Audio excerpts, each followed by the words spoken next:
তা আমি বলছি আমার উত্তরটা তো দিতে উত্তরটা তো দিতে কোন জায়গায় কি বলতে জানি যাই পুকাতে কি লেগে বলে জানি যাই কম নাগাদ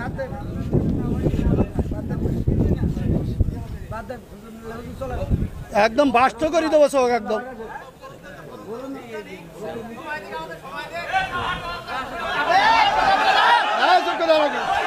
আপনি একজন চেয়ারম্যান, বাংলাদেশে অসংখ্য চেয়ারম্যান আছে না নাই? তো সব চেয়ারম্যান কি একই সুরে কথা বলে? বলেন। চেয়ারম্যান করে ইসলামের মধ্যে ভেদাভেদ হবে কেন? চেয়ারম্যানই করে এক জিনিস আর ইসলাম এক জিনিস। চেয়ারম্যান আর ইসলামের মধ্যে আপনারা তো বুঝাইতে পারবেন না।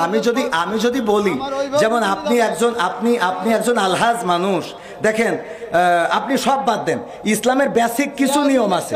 ইসলামের কোনো সম্পর্ক নেই। আচ্ছা, ইসলামের তো আপনি হজটা করেছেন, তাই না? হজ করেছেন না? আমি যে প্রশ্নটা আপনার কলা বেগান আর 600 লোক আছে, আপনি সঠিকভাবে উত্তর সঠিকটা আপনি তো উত্তরের আগেই তো বকর করতেছেন। আমার উত্তরটা দিতেই দেন, আমার কথা তো বলতে দেবেন। তা বলতে না দিলে আমি কি করে বুঝাবো? ফালতু কথা বলিছেন, বলো খবরদার।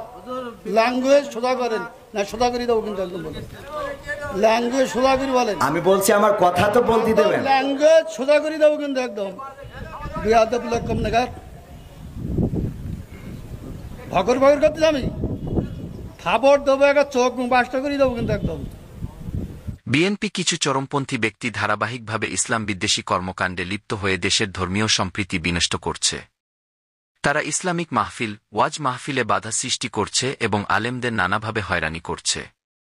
একই সঙ্গে তারা চাঁদাবাজি, জমি দখল এবং নিরীহ জনগণের উপর হামলা ও হত্যার মতো গুরুতর অপরাধেও জড়িয়ে পড়েছে।